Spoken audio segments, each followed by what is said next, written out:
Ladies and gentlemen, studies have shown there's a very large correlation between tight hamstrings and low back pain.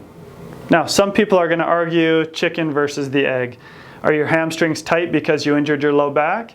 Or did you injure your low back because you had tight hamstrings? So today we're going to discuss that and what you can do to help your low back.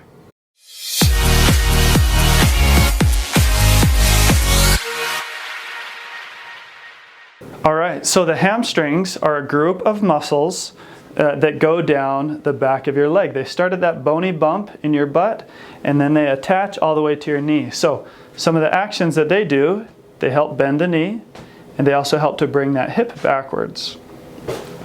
We live in a society where we sit a lot.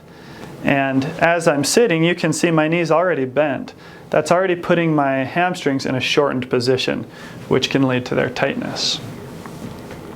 Our glutes, our gluteus maximus, our butt muscle, that is what is the prime muscle. It's actually the strongest muscle in our body. It's got the biggest circumference. But too many times we rely on our hamstrings instead of our glutes to do certain motions, such as stand up.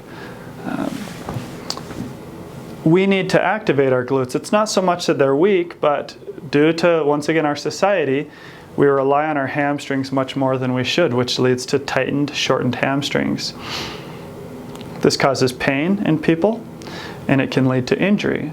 People are pulling their hamstrings quite often. Playing soccer or any other sport, you hear a lot about people pulling their hamstrings. One of those reasons is because they're too tight and they're in a shortened state. The other thing is, like I said, they've done research, and there is a large correlation between hamstring tightness and low back pain. So we're not just a series of different muscles put together. It's pretty much one chain. In fact, we have a chain that goes all the way from the bottom of our foot, up our calves, up our hamstrings, up our low back. In fact, it goes all the way up to the top of our skull. We're not going to go too much into that today, but all of these muscles act as one. When our tight hamstrings are pulling on our hips, torquing our hips, that can affect our low back. So we want them to be able to function when they need to and not try to do too much.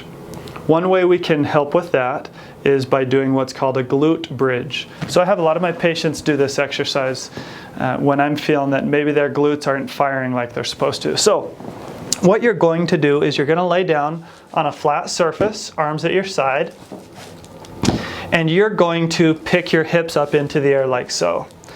When you do that, you want your stomach and your thighs to be in a straight line. And you want to squeeze your butt muscles together at the top, all the while trying to relax your hamstrings as best as possible. You are going to get some hamstrings firing during that, but when you feel, especially the outside, you want them to be soft.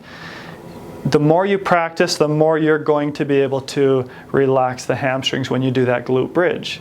Once again, you're using your butt muscle, so poke around there and make sure those muscle fibers are engaging when you do that. And I lift the hips up, I hold for 2 or 3 seconds, and then come back down and relax. And I would do that 3 sets of 10. As you do that, that's going to help to strengthen out the glutes, which is in turn going to give your hamstrings a bit of a break, and it's going to help them from getting so tight. Now, you already have tight hamstrings, so in order to stretch those, what you'll see a lot of people do is bend down to try to touch their toes. If you're doing that, stop doing that, especially if you have a low back problem. That flexion that you're putting on your spine, if you have a weak disc, an irritated disc, that's just going to make it worse. So there's much better ways that you can stretch your hamstrings, and I'm going to show you one stretch that I like.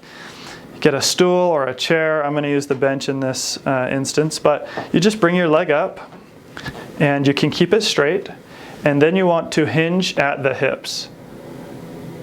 There's very little low back flexion compared to what I just showed you. And here I'm getting a very, very good stretch into my hamstrings, into my calves as well. Of course, you're going to switch legs. Once you've done that, you're going to hold it, get a nice light stretch, hold it for about 30 seconds. You can also then bend the knee, and same thing, hinge at the low back. You're going to feel that stretch in a different place in your hamstring. Of course, you can overdo this by doing too much, too quickly, To summarize everything, some nice light stretching on the hamstrings is going to loosen those up. You're going to have long, limber muscles that are less likely to get injured. It's not going to be putting as much strain on your low back as well.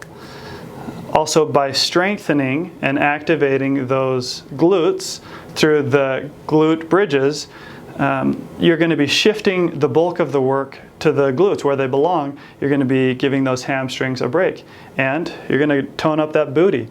Be able to pull out those jean shorts that have been hanging out in the closet for a while. Show those bad boys off. So, hope you guys learned something today. Drop a like or a comment or a share, and have a great week.